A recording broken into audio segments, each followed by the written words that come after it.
अनिरुद्ध सच्चाई बताने के लिए अपने बर्थडे का दिन ही चुनता है और वो झनक को डिनर के लिए बाहर भी लेकर के जाता है। लेकिन मुश्किलें तो ऐसे क्रिएट हो जाती है कि घर वालों को पता ही नहीं होता है और एक से बर्थडे के पहले ही ये गायब हो चुका है। और जो सच्चाई सामने आती है ना, वो झनक के पैरों में जमीन खिसका देती है। तो गुडुलो बवाल बहुत ज्यादा हो जाता है, क्योंकि जब घर में सभी लोग होते हैं तो ये तो सृष्टि को बहुत अच्छे तरीके से समझा देता है कि आप मेरे को धमकी मत दो किसी भी चीज को लेकर के, शादी नहीं करनी है तो शादी नहीं होगी, लेकिन मैं अर्ची से बहुत ज्यादा प्यार करता हूँ। अब अर्ची को मैनिपुलेट करने लगता है ताकि झनक के ऊपर में कोई भी उंगली न उठाए। और यहाँ पे अर्ची को बोल देता है कि मैं दुनिया में अगर सबसे ज्यादा किससे प्यार करता हूँ तो अर्ची वो सिर्फ तुम ही हो। अब अर्ची भी ये सारी बातों को सुनकर के बहुत ज्यादा भावुक हो जाती है और फाइनली वो सारी बातों को भूल जाती है। और अब बिपाशा की जो प्लानिंग होती है वो पूरी तरीके से फेल हो जाती है। लेकिन अब तनुजा उसके खिलाफ खड़ी हो जाती है और कहीं ना कहीं अब यहाँ से तो वो उसको इम्युलेट करने लगती है और ऐसा दिखाने लगती है कि लाल से कहीं ज्यादा बेहतर उसका खुद का बेटा है, लाल के जैसा नहीं जो सेल्फी से। क्योंकि घर में बात ऐसे उठ जाती है कि अनिरुद्ध का बर्थडे है और बर्थडे से पहले ये रात को केक कटिंग होगा और दिन में पूरी सेलिब्रेशन होगी। और यहीं पे बात उठता है तो कहीं ना कहीं ये सब बिपाशा के कारण तमाशा हुआ होता है। तो आज तनुजा बहुत ज्यादा बिपाशा को भी डांटती है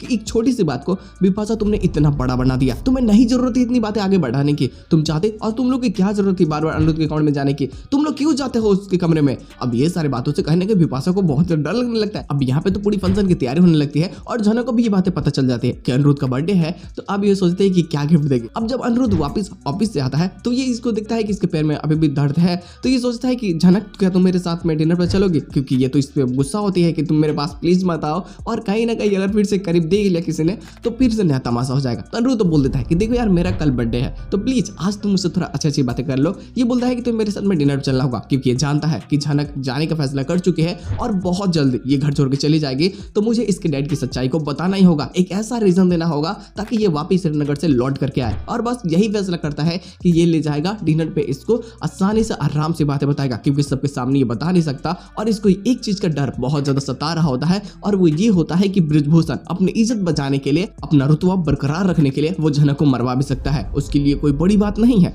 तो बस इस चीज का डर उसे भी होता है। तो ये चाहता है कि अगर सच्चाई बताए भी तो तमाशा ना क्रिएट हो। और बस यही कारण होता है कि ये इसे डिनर के लिए पूछता है। झनक में नहीं चाहती है, लेकिन बाद में जब इसे अपने प्यार के जाल में फंसा लेता है मीठी मीठी बातें करके, तो वो भी हाँ बोल देते हैं कि ठीक है अब ये वापस तो लौट करके आएगी नहीं श्रीनगर से, तो ये अगर आपकी आखिरी ख्वाहिश है तो चलने के लिए तैयार हो जाती है। अब अनिरुद्ध भी सोचता है कि चलो अब फास्ट एंड फ्यूरियस जैसा काम करते हैं लो, और इसको लेकर के वहां पे जाता है। घर में किसी को नहीं पता होती है कि ये डिनर पे जा रहे हैं। तो घर वाले तो खोजने लगते हैं कि आखिर झनक और अनिरुद्ध कहाँ गायब है, क्योंकि रात को केक कटिंग है और तो पहले ये गायब घर से।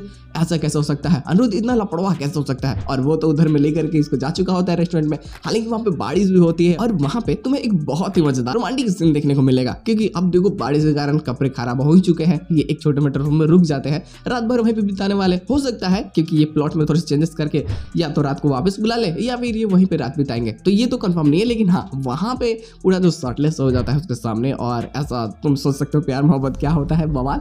तो अब ना झनक वो और ज्यादा ही पसंद आने लगता है और इतना ज्यादा वो कहीं ना कहीं करीबी उससे बढ़ जाती है, जो कहीं ना कहीं आने वाले समय में इसके रिश्तों को और ज्यादा नेक्स्ट लेवल लेकर के जाएगी। हालांकि वो अपनी पार्टी सेलिब्रेशन में गुरुजी को इसीलिए इनवाइट करता है ताकि वो जब अपनी फैमिली के साथ में या फिर वो खुद आए तो यहाँ झनक से उनकी फिर से मुलाकात करवाए और फिर से बातें करवाए। हालांकि पार्टी में बहुत बड़ा तमाशा होगा जो सच में काफी मजेदार होगा और दोनों के बीच में बहुत अच्छी खासी बॉन्ड भी डेवलप हो जाती है। और ये भी तो अपने दिल की फीलिंग्स को नहीं बताना चाहते ना, क्योंकि इसको लगता है कि पता नहीं बताएगी तो एक्सेप्ट करेगा नहीं करेगा, बस इसी चीज में ना ये अनमन में फंसे हुए होते हैं। हालांकि इसके साथ एपिसोड की एंडिंग कर दी जाती है, कुछ दिन पिछला वाला ही होता है जिसमें बस ये चीजें दिखाई जाती है कि हाँ बस वो रिंग पहना देती है, लेकिन उससे पहले ही रिंग ये तो यहाँ पहना देती है। तो वहाँ अब कौन सा बवाल होने वाला है, इंतजार है इसके नए प्रोमो का। नया प्रोमो आने वाला है, क्योंकि जब सच्चाई सामने आएगी तब कौन सा तूफान आता है।